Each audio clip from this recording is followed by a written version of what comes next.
Il suffit d'imaginer la scène en fait. Une grande salle de réunion, l'air est lourd, les enjeux sont colossaux.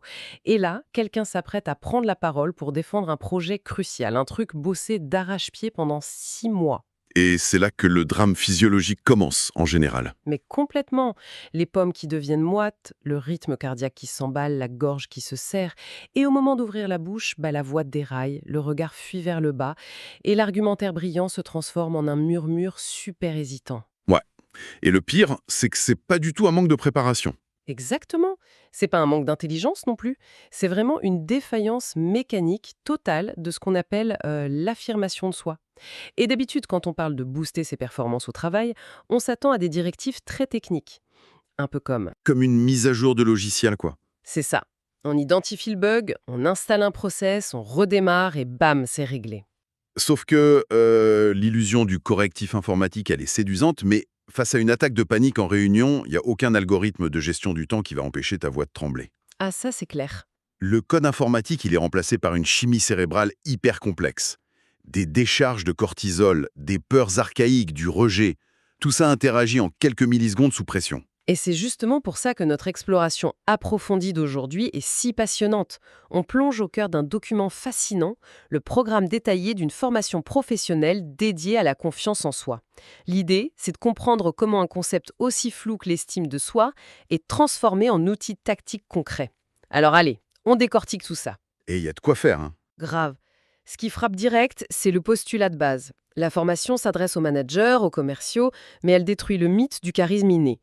Zéro compétence technique requise, juste de la motivation. C'est la promesse que l'affirmation, c'est pas génétique, ça s'apprend comme on apprend à conduire. Et en fait, c'est un changement de paradigme fondamental. Dans notre culture, on a tendance à croire que l'aisance relationnelle, c'est un peu la loterie. Ah ouais, le fameux don. Voilà. En rejetant ça, la méthode dit que le manque d'assurance, c'est juste un déficit d'outils. La personne qui panique en réunion n'est pas faible. Elle subit une réaction en chaîne. Donc on isole chaque maillon, on démonte et on reconstruit. Mais pour reconstruire, il faut un bon diagnostic. Et c'est là qu'intervient le jour 1 de la formation. Il y a une distinction cruciale sur 3 mots qu'on utilise tout le temps, n'importe comment. L'estime, la confiance et l'affirmation. La confusion entre ces trois strates, c'est exactement ce qui fait foirer le développement personnel. L'estime de soi, c'est le noyau dur.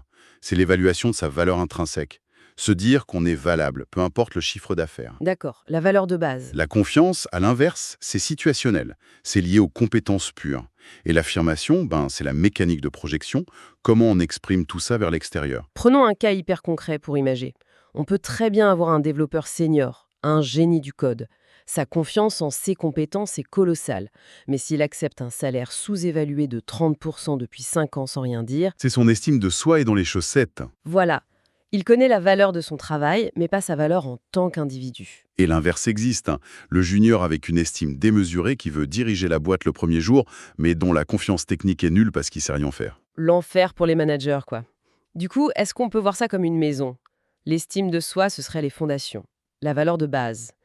La confiance, ça serait la solidité des murs, les compétences pratiques. Et l'affirmation, ce serait la porte d'entrée, la façon d'interagir avec la rue. Ce qui est fascinant ici, c'est que cette allégorie de la maison explique parfaitement la logique de l'approche. Avant même d'enseigner la communication, on demande aux gens de lister factuellement 5 qualités et 3 réussites récentes. Ce qui fait très scolaire, avouons-le. Ça en a l'air, ouais. Mais ça répond à un biais cognitif énorme. Le cerveau humain est programmé pour retenir le négatif, pour survivre.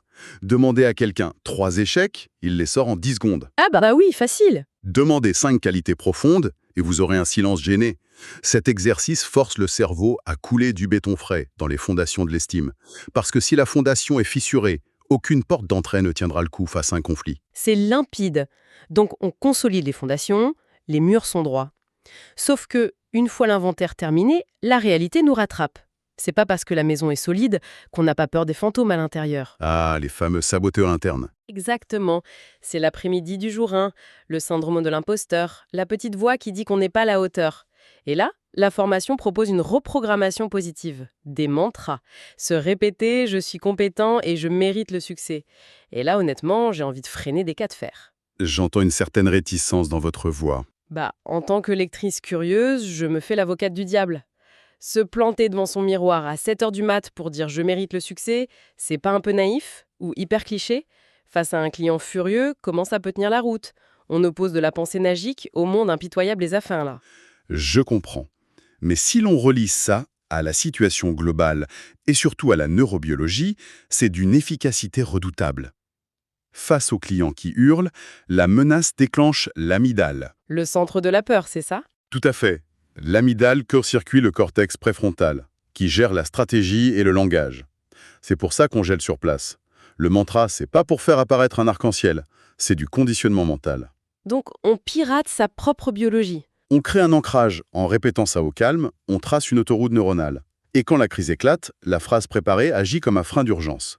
Ça réactive le cortex. Ça donne juste les 3 secondes de lucidité pour respirer et pas s'effondrer. Vu comme une sangle de sécurité pour la pensée rationnelle, c'est vrai que ça perd son côté cliché.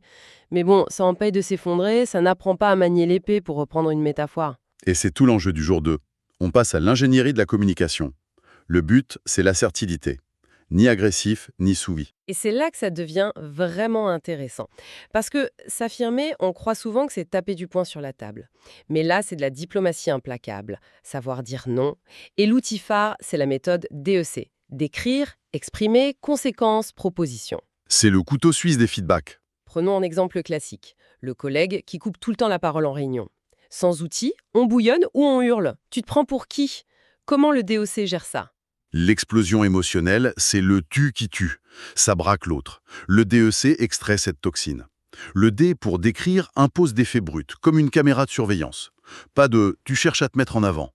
On dit plutôt « lors des 3 dernières réunions, tu es intervenu au milieu de mes phrases ». Ah oui, la nuance est énorme. C'est mécanique, pas un jugement de valeur. C'est impossible à nier. Voilà, la parade défensive est cassée.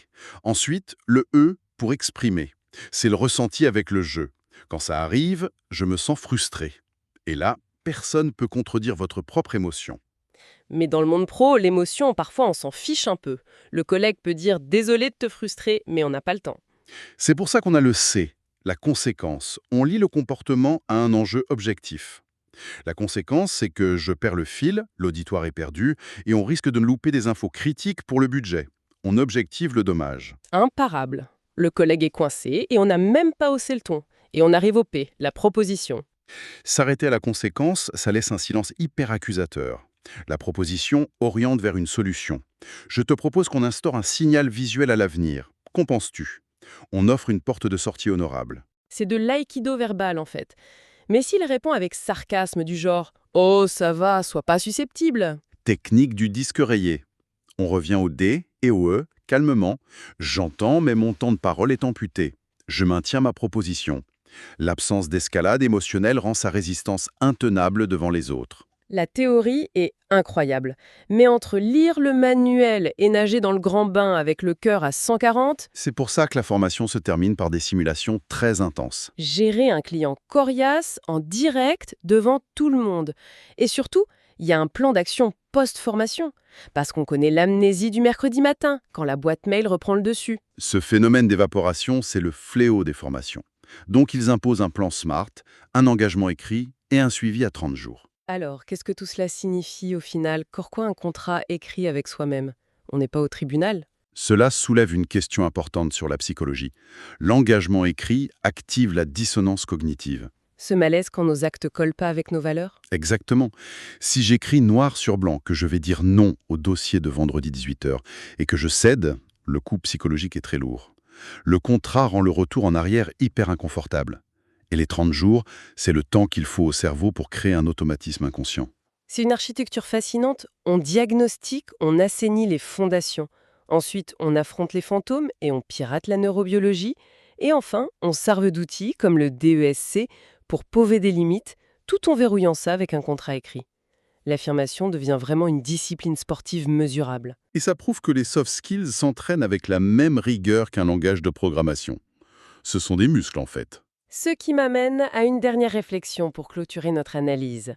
Si cette communication assertive, le script DSC, désamorce tout si parfaitement, imaginons une entreprise entière où 100% des employés appliquent ça.